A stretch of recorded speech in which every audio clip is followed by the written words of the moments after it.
Grab a cup of coffee and hang with us as we introduce you to your newest favorite author. Gossip alert, nothing's off limits on HEA Hot Seat.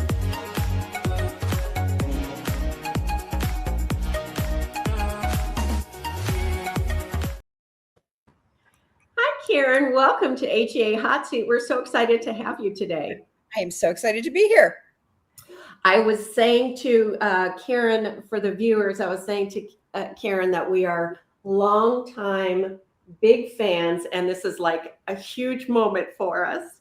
But you are coming out August 11th with The One Who Walked Away. Do you want to give us a quick premise, a little back cover blurb? Yes. Well, first of all, most of all my previous books have really been in series, like a city series, like Philadelphia or Baltimore or whatever. This is a standalone, and it's set in Mendocino, California, which is where I am right now on vacation. And here in the summers on vacation. It's a gorgeous place, and I always wanted to set a book here. So this book is set here in Mendocino. It is about Elle, who is a bounty hunter, who was, in the prologue, she's widowed. And she had an abusive husband. So she got a new life. Her friend is a bounty hunter, says, come join our business. So she does. And she's been a bounty hunter for the past 3 years. And they are hunting a quarry skipper that they've tracked to the Mendocino area.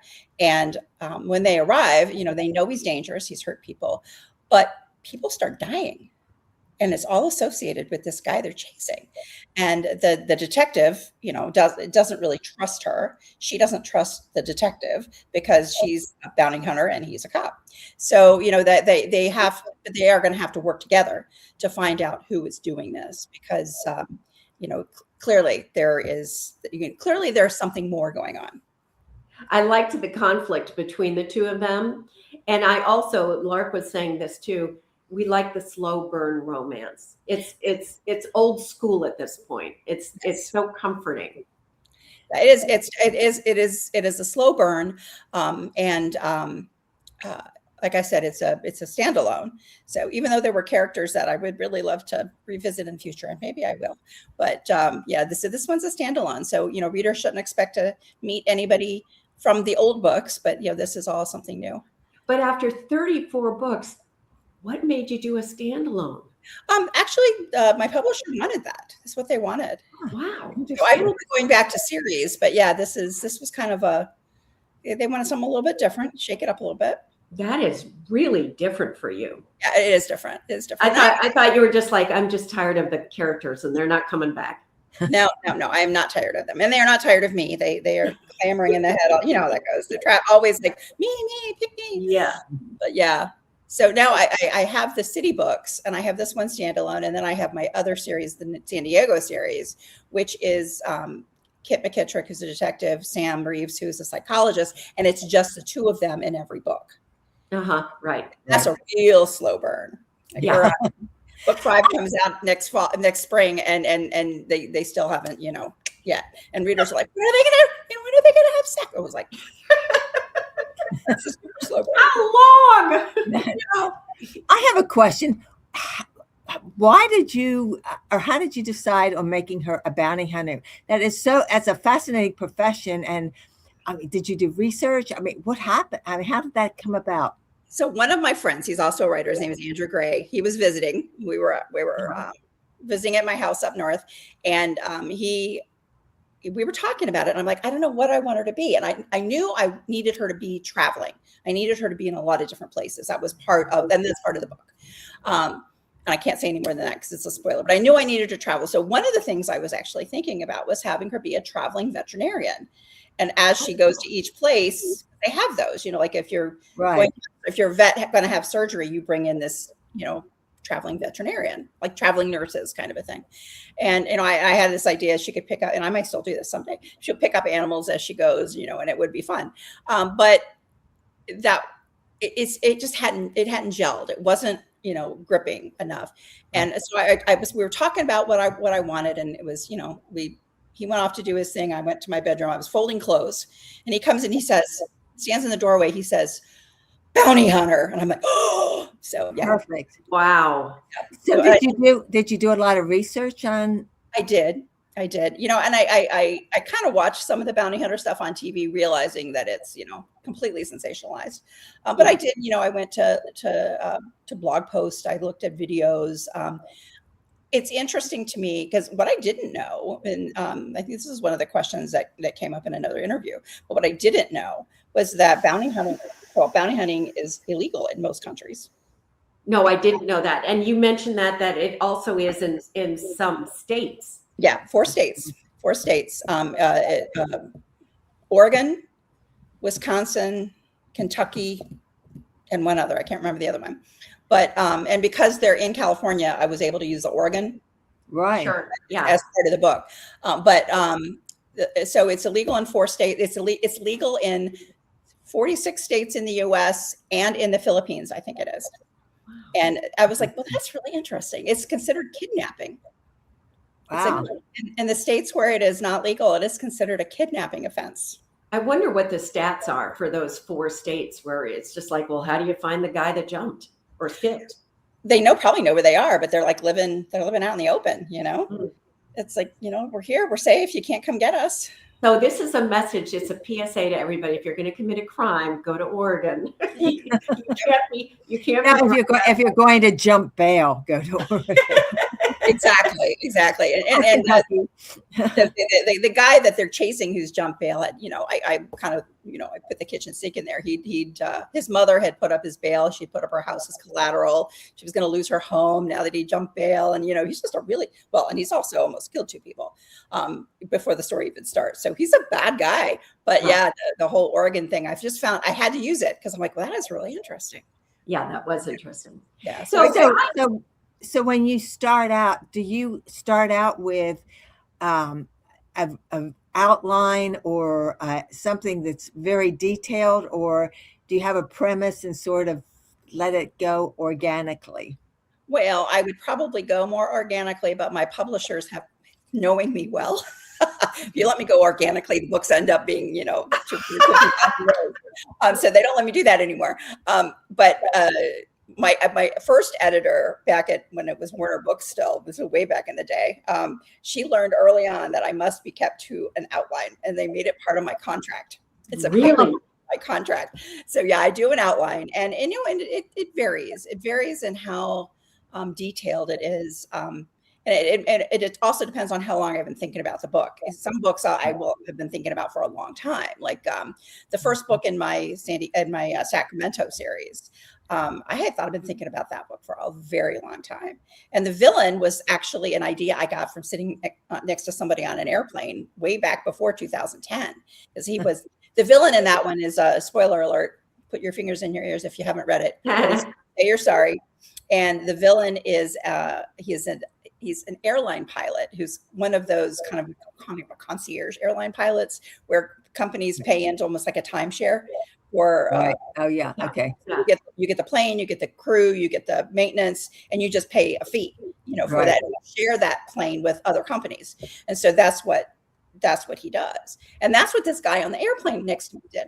Because we were chatting. He was from Denmark, I think, and he was really interesting. And I said, he said, I love this job because I can be in Paris in the morning, Barcelona in the afternoon, and New York City the next morning. I said, you know what? You would make the most amazing serial killer because there would be no pattern. And he looked at me and I went, oh, I'm a writer. I write mysteries. And he pulled a book out of his out of the pocket in front of him, and he didn't talk to me the rest of the flight. So and this guy didn't want to with me anymore. But I did so long. And so when I finally came down to write this book, I had a really detailed outline. But some of the books, I know parts, but I always have an outline, again, because they know me well and it is part of my contract. You've got to get the story beats for your publisher. But what I always do, and I tell this to people, I have a hard time with the beginning of books. I don't know about you guys, but I have a real hard time knowing where to start because there's so many places to start. And what if I start in the wrong place? Yeah. And so, that's kind of it can be a paralyzing fear. And it used to be a paralyzing fear. So what I do now is, you get the blank sheet with the blinking cursor, and I write hero, heroine, and villain. And then I start filling in what I know about them, and I'll go back. Who are they? What are defining moments in their life? Who are their friends and family? Who is their work group?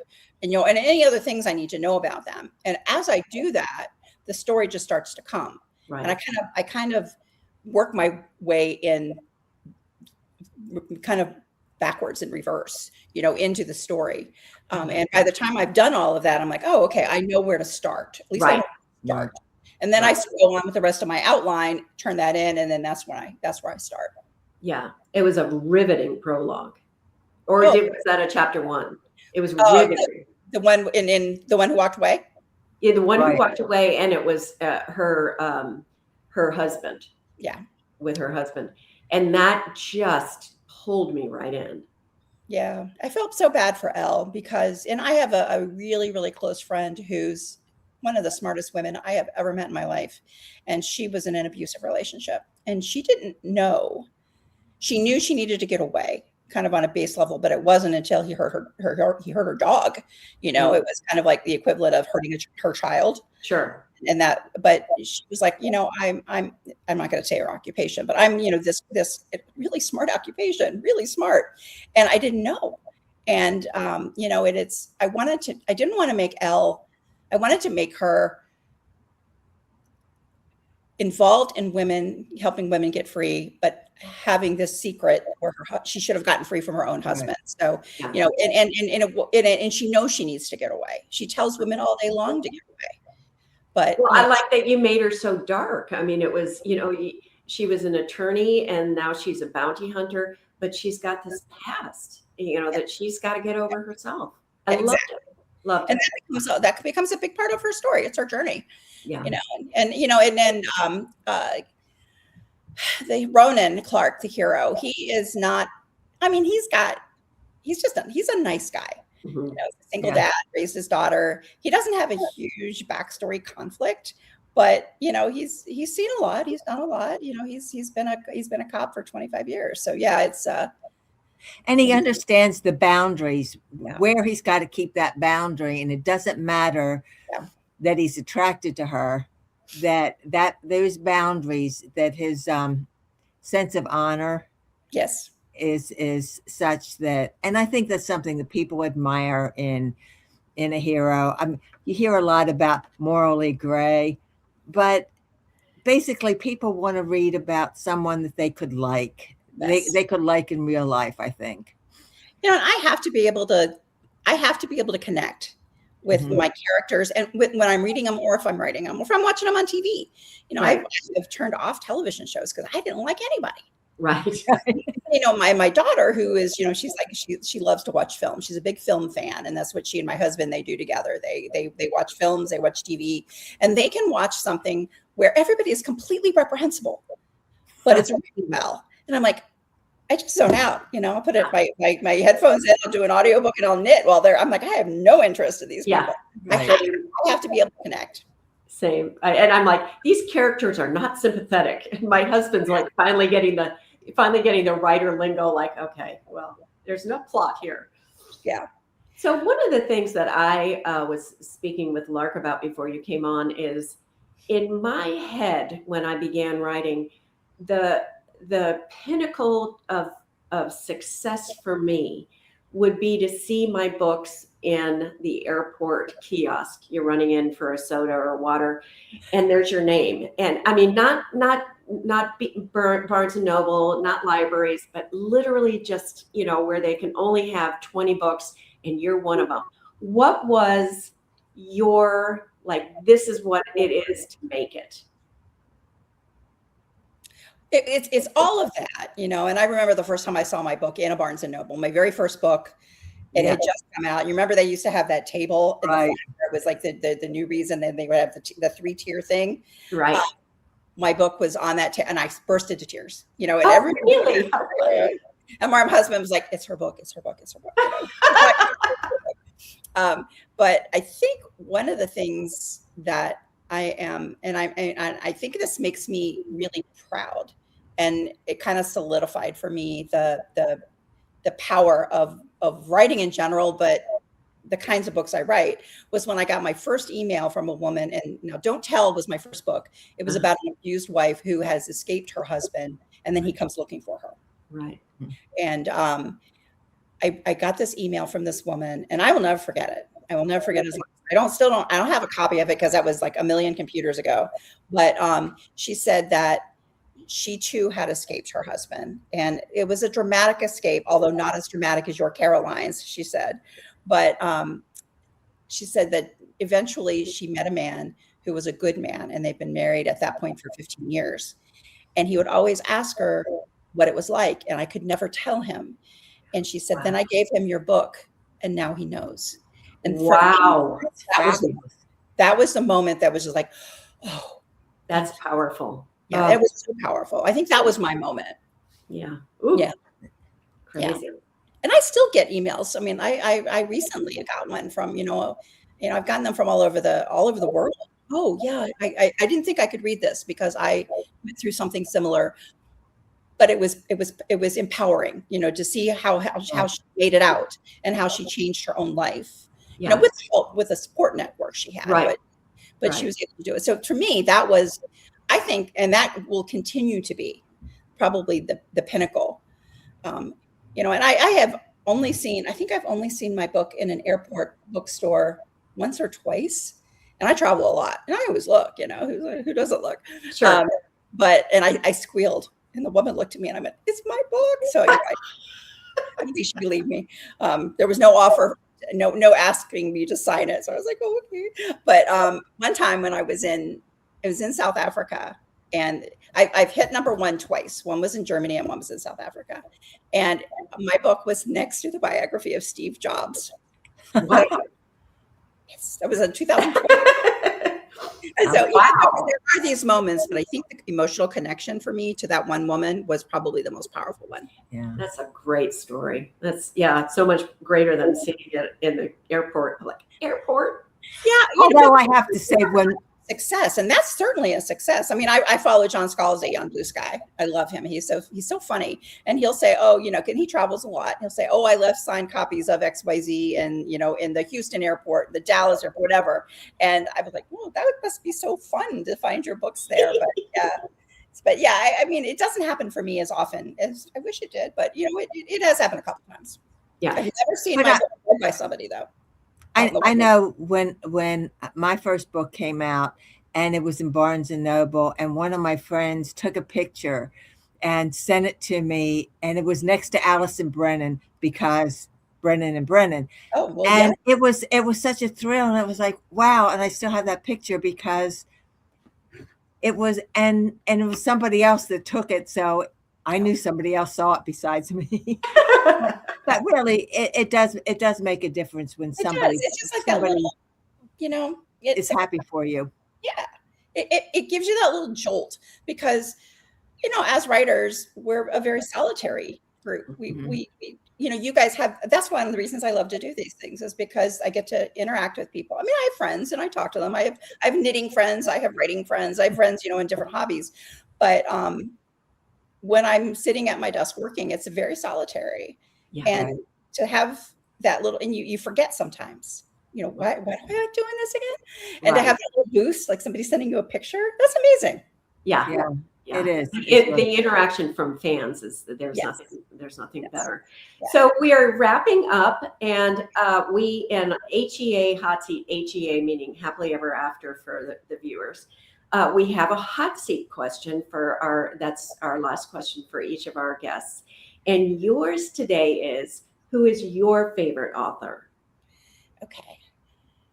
I like a lot of different genres. So I have different favorite authors in different genres. My favorite in paranormal romance is Christine Feehan. Right.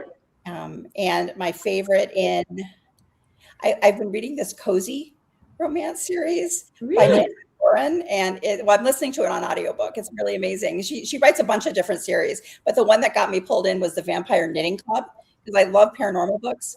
And it's got a yarn store, it's got murder, it's got, she solves a murder in every book. It's got vampires, it's got, I'm like, wow, what else could this book have? It's perfect.